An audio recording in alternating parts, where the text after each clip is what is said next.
Good morning students. ગયા લેક્ચરની અંદર આપણે કોષરસ પટલનો અભ્યાસ કર્યો. કોષરસ પટલ જે છે એનું ફ્લુઇડ મોઝેઇક મોડેલ જે સિંગર અને નિકોલસન દ્વારા સમજાવવામાં આવ્યું હતું તે આપણે ભણી ગયા. હવે કોષરસ સ્તર જે છે તેના પછી બુકમાં આપણને કોષ દિવાલ આપી છે, પણ આપણે કોષ દિવાલનો અભ્યાસ જે છે એ લાસ્ટમાં કરીશું. આજે આપણે કોષરસની અંદર જોવા મળતી અંગિકાઓ છે એ અંગિકાઓનો 1 by 1 અભ્યાસ કરવાની શરૂઆત કરીએ. આજે આપણે બે અંગિકા ભણવાની છે. એક છે અંતઃકોષરસ જાળ. અંતઃકોષરસ જાળ જે છે એને ER તરીકે પણ ઓળખવામાં આવે. અંતઃકોષરસ જાળને ER પણ કહેવાય. ER જે છે એનું આખું નામ થાય એન્ડોપ્લાઝમિક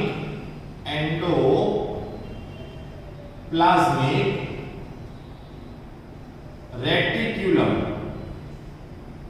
એન્ડોપ્લાઝમિક રેટિક્યુલમ.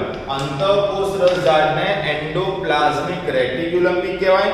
શોર્ટ ફોર્મમાં આપણે ER લખીએ છીએ. તો જોઈએ, કોઈ પણ કોષ હોય, જેમ કે અહીંયા આપણે એપ્રોક્સિમેટલી કોઈ કોષ લઈ લઈએ, સેલ. ઓકે, આ એક કોષ છે.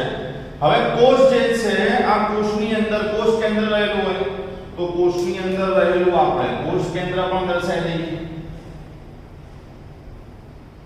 કોષ કેન્દ્રની ફરતે પેલું કોષ કેન્દ્ર પટલ રહેલું હોય, સુકોષ કેન્દ્રીય કોષની વાત કરીએ તો. હવે આ કોષ કેન્દ્ર પટલ સાથે જોડાઈને આ રીતે અંતઃકોષરસ જાળ જે છે એ ગોઠવાયેલી જોવા મળે.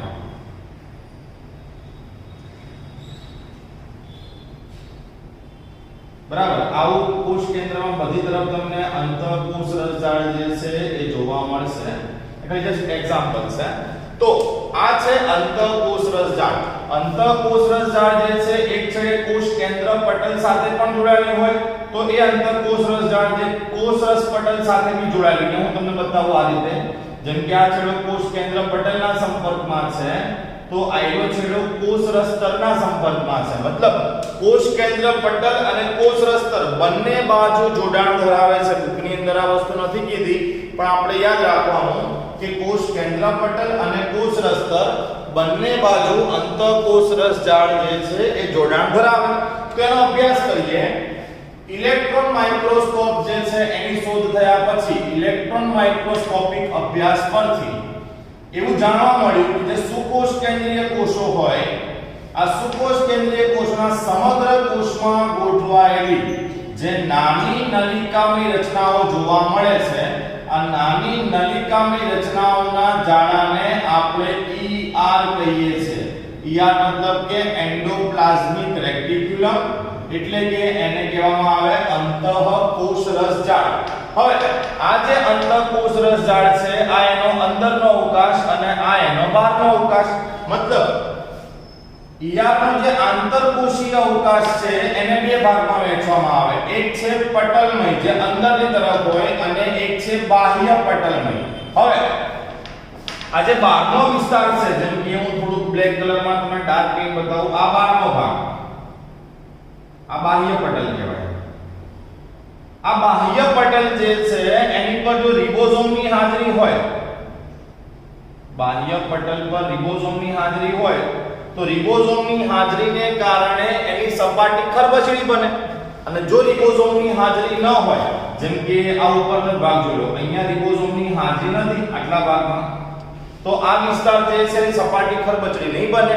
મતલબ બાહ્ય પટલને આધારે, બાહ્ય પટલ જે છે એના આધારે અહીંયા અંતઃકોષરસ જાળને બે ભાગમાં વહેંચવામાં આવે. એક કે જેના બાહ્ય પટલ પર રિબોઝોમ ગેરહાજર છે અને બીજું જેના બાહ્ય પટલ પર રિબોઝોમ જે છે એ હાજર છે. સોરી, અહીંયા હાજર છે. બાહ્ય પટલ પર રિબોઝોમ હાજર અથવા તો પછી બાહ્ય પટલ પર રિબોઝોમ ગેરહાજર. હવે જો રિબોઝોમ હાજર હોય તો સપાટી ખરબચડી બને. આને કણિકામય અંતઃકોષરસ જાળ કહેવાય.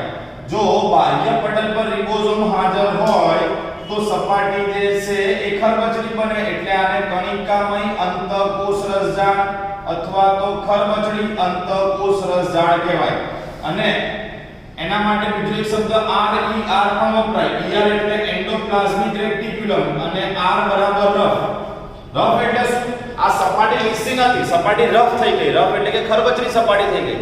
માટે જો અંતઃકોષ રસજાળની સપાટી પર રિબોઝોમ હાજર હોય તો એને રફ એન્ડોપ્લાઝમિક રેટિક્યુલમ એટલે કે ખરબચડી અંતઃકોષ રસજાળ તરીકે ઓળખવામાં આવે.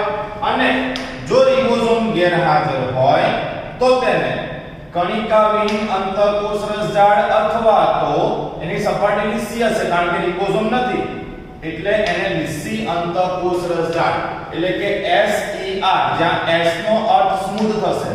S જે છે S નો અર્થ સ્મૂધ થશે. અહીં લખી દઉં છું S ફોર સ્મૂથ અથવા તમે સોફ્ટ પણ કહી શકો. ER તમને ખબર છે, ER મતલબ કે એન્ડોપ્લાઝમિક રેટિક્યુલમ. ઓકે, હવે અહીંયા રિબોઝોમ હાજર છે. રિબોઝોમ હાજર હોય એટલે આ અંતઃકોષ રસજાળ પ્રોટીનનું સંશ્લેષણ કરે. રિબોઝોમ હાજર હોય એટલે આ અંતઃકોષ રસજાળ કોનું સંશ્લેષણ કરશે? પ્રોટીનનું. જ્યારે અહીંયા રિબોઝોમ ગેરહાજર છે, આ રિબોઝોમ ગેરહાજર હોવાને કારણે આ જે અંતઃકોષ રસજાળ છે લીસી અથવા SER કહી દઈએ એ લિપિડનું સંશ્લેષણ કરે અને એની સાથે સ્ટીરોઇડ અંતઃસ્ત્રાવનું સંશ્લેષણ કરે. આપણા શરીરની અંદર અંતઃસ્ત્રાવ બે પ્રકારના હોય મુખ્ય. એક પ્રોટીનના બનેલા હોય અને એક સ્ટીરોઇડના. સ્ટીરોઇડ એક પ્રકારનું લિપિડ જ છે, બરાબર. જેમ કે જાતીય અંતઃસ્ત્રાવ તમે 10માં ભણી ગયા, ટેસ્ટોસ્ટેરોન, ઇસ્ટ્રોજન, પ્રોજેસ્ટેરોન, તો એ બધા લિપિડ યુક્ત એટલે કે સ્ટીરોઇડ પ્રકારના અંતઃસ્ત્રાવ જે છે તમે એને કહી શકો. ખાલી માહિતી માટે છે. તો યાદ રાખજો કે જે કણિકાવિહીન અંતઃકોષ રસજાળ છે તે પ્રોટીન સંશ્લેષણ કરે અને કણિકાવિહીન અંતઃકોષ રસજાળ છે તે લિપિડનું સંશ્લેષણ કરે છે એટલે કે સ્ટીરોઇડ પ્રકારના અંતઃસ્ત્રાવનું નિર્માણ કરે. તો આની સાથે આ અંતઃકોષ રસજાળ જે છે એ આપણી પૂરી થઈ. હવે અંતઃકોષ રસજાળ જે છે ત્યારબાદ આપણે બીજી અંગિકા જે ભણવાની છે તે છે ગોલ્ગી કાય. તો આપણે હવે ગોલ્ગી કાયનો અભ્યાસ કરીએ.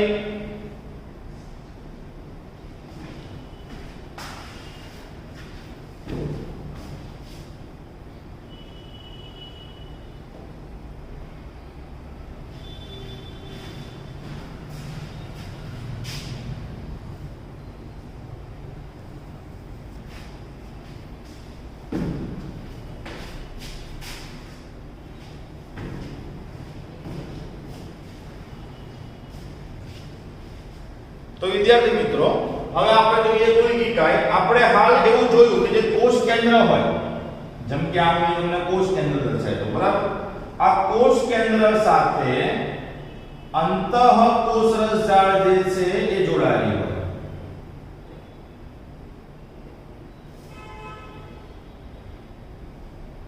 અંતઃકોષ રસજાળ જે છે એ જોડાયેલી હોય. જો સપાટી પર રિબોઝોમ હાજર હોય, જો સપાટી પર રિબોઝોમ હાજર હોય તો આને આપણે કહીશું કણિકામય અંતઃકોષ રસજાળ. આ ઉપર વાળો યલો વાળો પાર્ટ જે ભરે, બ્લુ વાળો પાર્ટ જે મૂક્યો છે. અને જો સપાટી ઉપર રિબોઝોમ ન હોય તો એને આપણે કહીશું કણિકાવિહીન અંતઃકોષ રસજાળ. હવે આ અંતઃકોષ રસજાળની બિલકુલ નજીક બીજી એક કોથળીયુક્ત અંગિકા ગોઠવાયેલી હોય જેમાં આવી ચપટી કોથળીઓ તમને જોવા મળશે. આવી ચપટી કોથળીઓ જોવા મળશે, બરાબર. જો